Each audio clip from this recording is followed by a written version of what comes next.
Hello and welcome to another edition of E-commerce Odyssey. I'm here with Thomas from Sourcing Monster. Thomas has a very successful FBA white label business, and it also helps other people do that successfully. So Thomas, tell us, how did you get into this business?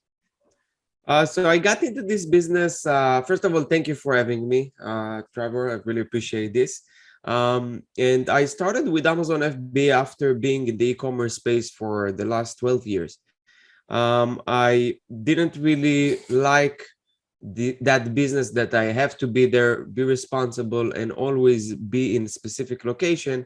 And this lifestyle of being an Amazon FBA seller, that you can work from anywhere at any time, you don't need to do it at certain times, really was appealing to me. So I started to think about how I can move from the other business, which was very demanding. The money was great, but it was very demanding, to transition into doing this full time. Of course, it took me like around a year and a half to 2 years to do it full time, and to be able to replace my previous income. And so you were like a retailer previously, or? So we would kind of online retail, but it was we had a factory. It was a jewelry and fine jewelry business, and whenever an order came through, we had to make it. So everything was made to order. So there was a lot of pressure, especially when you deal with people that buy engagement rings and they need it for a specific date, and you have sometimes to rush it and always be open and deal with employees and do this at the same time, do the whole marketing. So it was very tough. Is it just you these days? It's a family business. So it was me and my brother, which is still continue doing that. So basically I had to really deal with a lot of stress and pressure, and I just didn't want it anymore. So I started to do a research and decided on Amazon FBA that would be my best opportunity to really quickly replace my income in the other I've noticed that there's a lot of businesses these days that are trying to buy FBA businesses. Have you been approached by these businesses? Are they banging down your door? Kind of, yeah. They're very aggressive with the marketing because they raised a lot of money. All these aggregators, we're talking like billions of dollars. If I'm not wrong, they have like $8 billion now to just spend on FBA businesses. Yes. Now, what that creates that there is much more demand to buy businesses, but there is no really enough supply. So they're basically fighting on any business. A lot of times they will just approach you to talk with you and see the details of your business, but just so they can get the data. So for anyone that is considering selling, I would definitely recommend don't let them get into your account and see what's going on. When you're actually ready to sell, that's when you do that and provide the numbers. Don't do it before. Right. Because it seems to me that sorry, let's get this door. It seems to me that they were offering very low amounts of money for these businesses. They offer a low amount of money? Well, I'm guessing they're offering more money now, but I mean, I talked to one of them and they said that they were offering, like 2 or 3 times multiple of the profits of the business, which is quite low.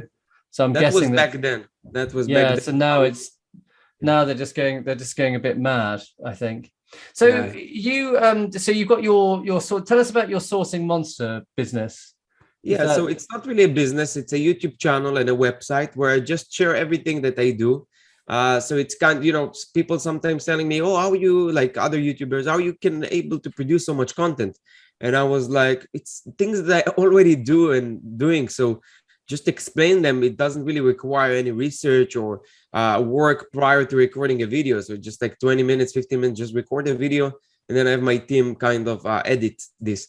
My goal with that is really to be the best resource for Amazon FBA and Walmart. So I'm really looking at it like as a long-term goal to really grow it. I don't have any agenda. I'm not selling anything or it's okay.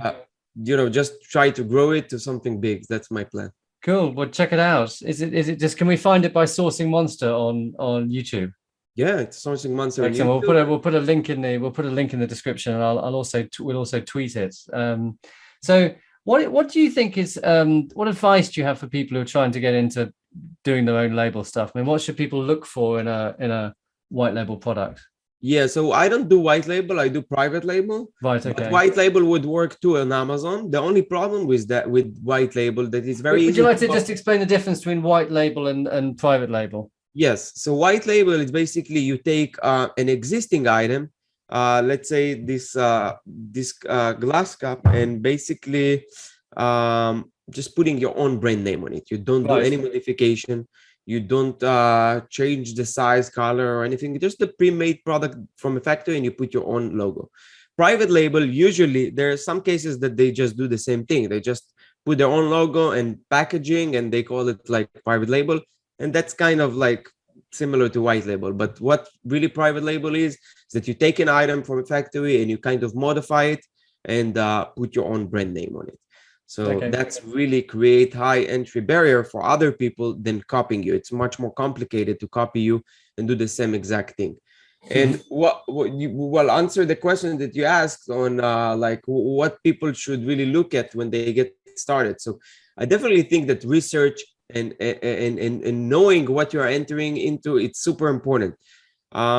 And of course, you have to find the balance. You can't just do research all time. I see this many times, that people just focusing on preparing, learning, and not actually moving forward and sourcing the product. So you have to be prepared, but at the same time move with it, because experience is more important than if you fail. Because if you fail, which most likely will happen at some point, when you launch new products, it's an experience. You learn from it. You learn what you did wrong, you learn what you did good, and you can basically implement all these ideas and things you learned on your next product.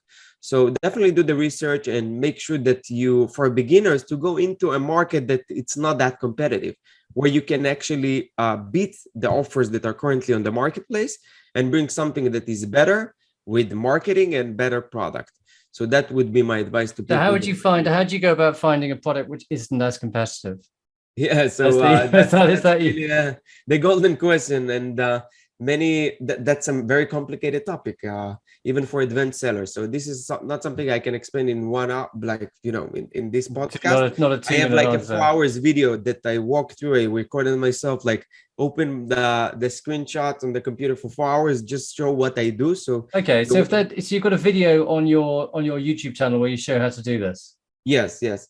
And basically you want to make sure that you check the niche or the product that you're trying to launch, and you see you analyze the competitors. Do they do like great job with marketing? Do their listing is good enough, like their photos, their copywriting? If not, then it's opportunity to bring something better as far as marketing side of things. But that's not enough, because you could have a really nice product and great marketing, but it's not going to sell. So you have to really master these two things: source the right product, and make sure that your listing and the marketing is really like top notch. Okay, so what kind of process do you use to make a product successful? And so you go, obviously you do the research. I mean, can you just talk us in 1 minute, perhaps talk us through the process of, coming with an idea to getting it live on Amazon and then kind of optimizing it? Maybe 2 minutes. How about that? Yeah. So how they can what again? Well, just saying, okay, let's say you've got an idea. What tools do you use? Presumably something like Jungle Scout to research the niche that you're using, and then where would you once you've got the idea, what do you go onto Alibaba to find the suppliers? Yeah. So the next step is to basically, with product research, it's like a funnel. The more products you feed the funnel, the more chances that you will have to source a successful product. People sometimes, because it's a very tedious and stressful process, it takes also a lot of time and concentration. Sometimes they just go with item that it's not good because of that reason, because it just take them too long and they feel frustration, and because of that they go into the wrong item. So never really go with against your principles and the things that you said you're going to check before you source a product. But so the more products that come into the first stage, which is really falling into the bracket of your criteria, then you go and check them on Alibaba. You check the prices, you check the competitors, and if then everything makes sense, then you start the process of sourcing the product. And that's again just 1 minute. When you saw the sourcing the product, so you talk to the supplier. Would you get some samples made? How many? Because obviously, if you're doing a private label thing, presumably you have to do a larger run of products, and if it's white labeled, Yeah, I mean, you have to do a lot of or the quantity should be very relatively high, because on Amazon, when you get out of stock, that's the end of the story for you pretty much. So you want to make sure that you have enough inventory to support the demand. And now with the logistics issues in the world, it's even tougher. So you have to really make sure that you have enough money to support that amount of inventory. And yeah, of course, part of it is before you actually pull the trigger, you order samples, you compare it with your competitors. And it's not just that simple. You have many, many steps in the middle. But in 1 minute, that's how the process works. Then you ship it to Amazon FBA warehouse and they ship it for you. Then it's again in a nutshell. So what do you think of it? Okay, because I've always looked at this in the past and I thought, gosh, this looks difficult, right? I thought, it's just much easier buying other people's products. I mean, what do you think? I mean, because it's one of those things these days people talk a lot about. It's almost, I wouldn't say it's a get rich quick scheme, but it certainly, has elements of that, as in you have to, you're using FBA to, to store the products. You need very little kind of infrastructure. And I think with these things, you hear a lot about the people who are successful and not about the people who aren't successful. What do you think? I mean, how easy do you think it is to do? I mean, obviously, is it an easy thing to do? Is it as easy as people say it is, or is it just really hard and only a few people get it right? Yeah, very good question, because people just talking about those success stories, but no one mentioning about how many people failed. And I think it's 95% of new sellers failed in their first year.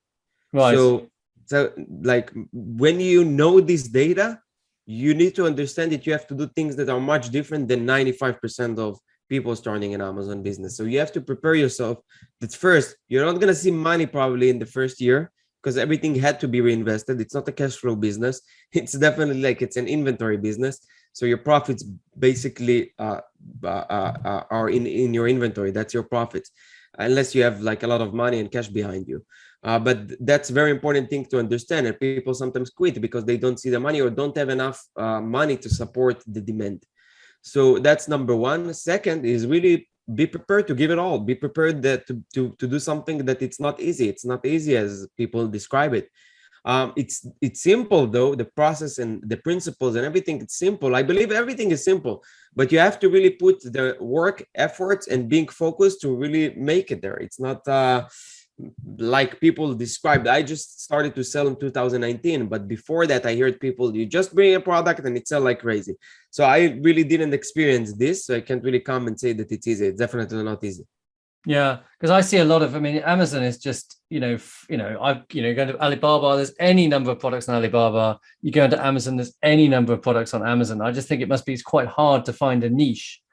And I mean, I had a friend of mine's mother-in-law basically decided she thought, wow, she went and bought some masks, and then she discovered she couldn't sell them because everyone was selling masks. Yeah. And so I think there seems to be a lot of courses out there, people selling courses how to become an FBA seller. So it's good to hear that that you've worked really hard but you found it tough. It is. It's not an easy thing. And I see it also so I do offer coaching, really not focusing on that, only for serious people. But those that I see, a lot of them are not serious enough, and you see that they fail. So if you think that it's something you got to do on the side, and maybe I'm going to try it, that's the wrong approach. That's the wrong attitude. You have to come with an attitude that it's gonna work. Whatever it's going to take, I'm gonna do it. If you come with the other attitude, you're gonna fail, because it's much tougher than before. Okay. So, I mean, have you got any advice for dealing with suppliers? So because you hear these kind of nightmare stories about, people ordering stuff and not the wrong stuff turning up, or being a low quality, and then, losing their money. What are your tips for finding good suppliers? Yeah, great question. So always protect yourself. Always have leverage. So if you order from Alibaba and the supplier tells you, what, all good, we agreed, the samples are great, let's just produce, start with production, and you're okay, let's do it, everything is good, and they tell you, pay me with wire transfer to this bank account, don't do that, never, because you have no leverage. I'm not saying that a lot of people, not doing it, it works for them, but for me, it's a really big risk, because if something goes wrong, and I send the money via wire transfer, I have no way to get it back. But if I paid with a credit card or PayPal, I do have another layer of protection that in my business, it proved it as very efficient when I had issues. So definitely have leverage on the supplier, pay them with credit card, pay with PayPal, and make sure that you deal with the Alibaba supplier that have trade insurance. So trade insurance, it's basically a layer that Alibaba created to protect buyers from issues that you have with your product. So let's say you ordered 1,000 units of hairbrush and you got them half broken, all of them. So you contact Alibaba first and you show them the picture, and usually they're very responsive and will resolve the issue. Most likely you will get your money back. So you can't have a protection with that. What are the I have ton of advices how to deal and negotiate with suppliers. I do have like a mini free video about it. But if I have to break it down into like categories, first of all, make sure that you build a relationship. Deal with the suppliers and talk with them like you would want to talk to your client, for example. Give them the same attitude, and try to really build relationship with them, because it will pay off. So if it's some in their holidays, I send them gifts. I try to really ask them some personal questions. How is your life? Do you have, like, really get to know them on the personal level, because it will definitely pay off when you need something, and you will need for sure, things will not go as you wanted, that you will need them on your side. So if you don't build this relationship from the beginning, it will make things a little harder. So definitely build a relationship. Definitely negotiate and check the true price that this product costs. And there is a website, there is the Chinese Alibaba version. And if you check the same item on the Chinese Alibaba website, and you see that it's lower there, it's a leverage for you. And you can tell them, look, why between you guys in China, you are selling it for $4, but you try to sell it for me on $6.50. You're trying to make an extra $2.50 profit. Get it down to $4. And usually it's very effective when you show them that you know what you're doing, and you show them that you were able to find this exact item for lower price. It's a big leverage when you negotiate. So that's one trick. That's really one trick and hack that work great for me. And just, be organized, be prepared. Talk with, when you get quotes, it's very easy to lose track. You can get like 10, 15 quotes, and you don't really know who gave you what. And that creates for you more work. So it's important to be productive and efficient when you actually start talking to suppliers. Have an Excel, Google sheet or something like that, that you put every quote in an organized way. So when you need to talk with each one of them, it's very easy for you to find all the details. I also like to add, what is the last, communication, or where we're standing really the last time we had a conversation. So I don't have to start again and guess, oh, what did we talk about last time? Because sometimes there is a lot of back and forth. You tell them you need X, Y, Z, and then they will tell you, okay, we'll get back to you. So not always they are responsive and responsible enough to get back to you. So you want to put that on that date, I contacted that supplier and I asked him for this price. He should get back to me by tomorrow. So the next day you come and check this, it's very easy for you to really manage and do that. Because again, if it's one or two products, you can do it. But once you scale, you need to have systems and processes for all of those things. Okay. So do you find, how, obviously the stuff that goes into FBA needs to be delivered in a certain format, and it needs to be boxed in a certain way. Have you found suppliers are good enough at doing that? Yeah. They usually it's the job of the freight forwarder, whoever is going to ship your goods.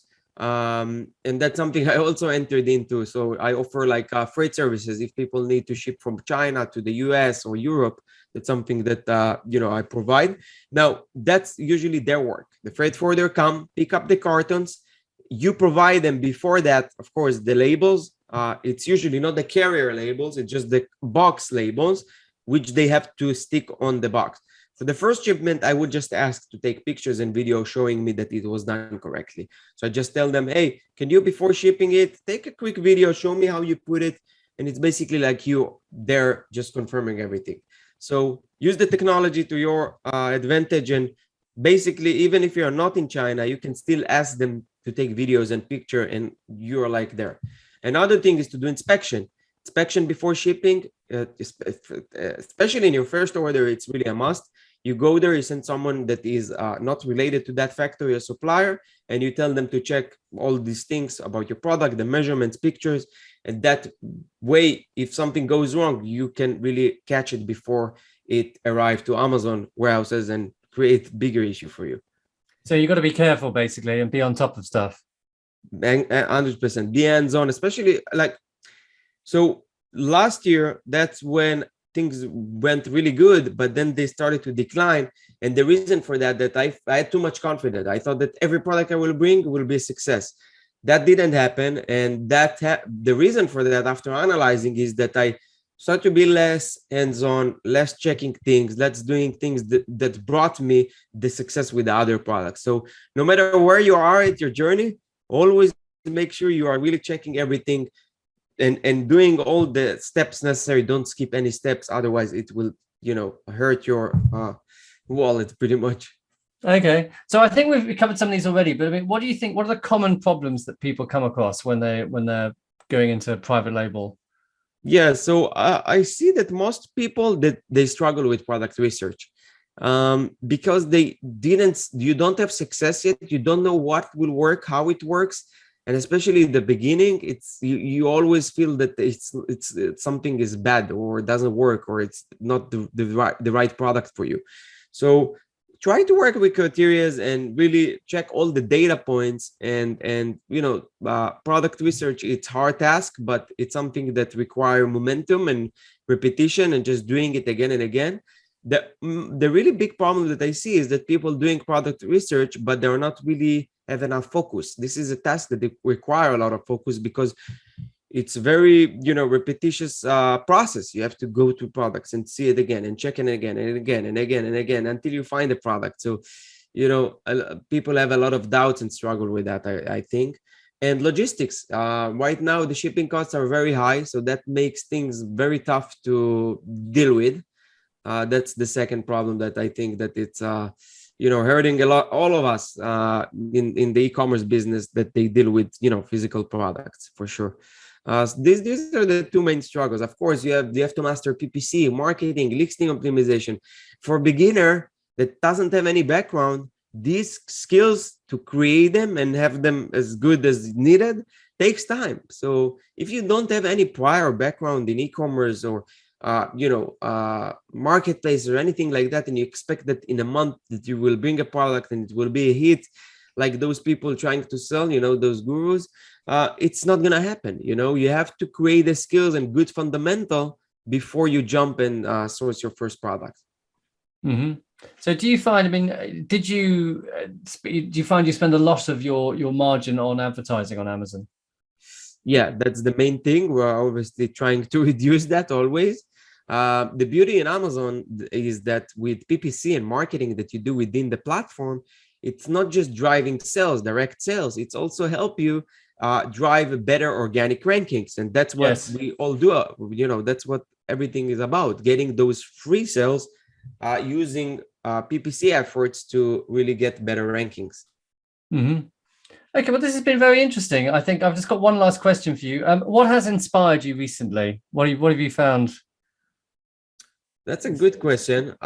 So I went to a conference, a mastermind in Las Vegas, and what really inspired me is being around people that just sold their businesses for like 30 million, 20 million, and those numbers really inspired me to see that seeing those people that are no different than I could really get into selling their business for that amount. That really inspired me to really push harder and stronger.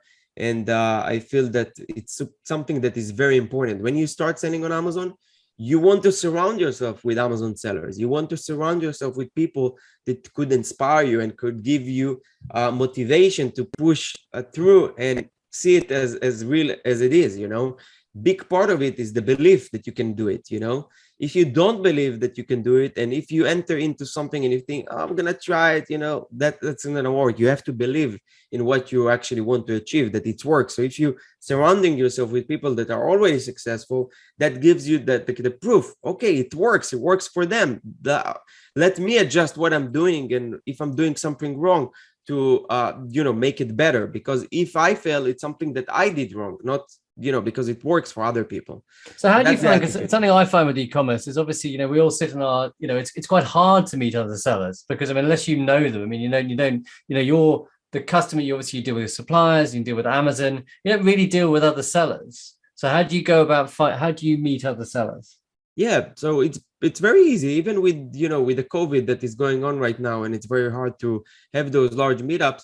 There is, first of all, there is meetup probably in anywhere in the world for Amazon sellers. So go to meetup and try to find a local meetup, even if it requires like an hour drive. You want to really surround yourself with those people, and it's always great and better relationships when it's like personal than over the internet. But even if you can't go or you can't find a meetup, go join the Facebook group. So we do have actually a Facebook group where we can engage, and the goal is to really collaborate and have a better community by helping each other to become better sellers. So it's called Sourcing Monster, but you have plenty of Facebook groups that offer the same thing. You can go to Reddit, to a community, choose one community and just stick to it and try to build relationships with other sellers. You can even put a post in one of them. Hi, I'm a beginner, want to connect with like-minded people in the Amazon space. We can create a mastermind. That's what I did. I created masterminds at the beginning of 2 or 3 people that we sit and we talk with each other, show each other our listings. We are the only animal in the in this earth that can actually learn from other people's experience. That's something that I heard like few weeks ago. So like other animals, they can't really learn from other, let's say, monkeys' experience. They learn only from their experiences, what they had in life. What we human, people can listen to this podcast and really basically learn from my mistakes or learn from the experience that I had. That's the beauty of this crazy days we're living in, that you have all this data in front of you and you can basically do, it's all about you. It's all about what you put on. Tomo, you strike me as a man with a lot of enthusiasm and a lot of skill and a lot of get up and goes. It's been great talking to you, and good luck for the future. Yeah, thank you very much for having me again. Okay, was it Sourcing Monster? Where can people find you? So yeah, it's Sourcing Monster, the YouTube channel or the website sourcing-monster.com, and or email me, tomer@sourcing-monster.com. I'll be happy to connect. Okay, great. Lovely speaking to you, Tomo. Goodbye.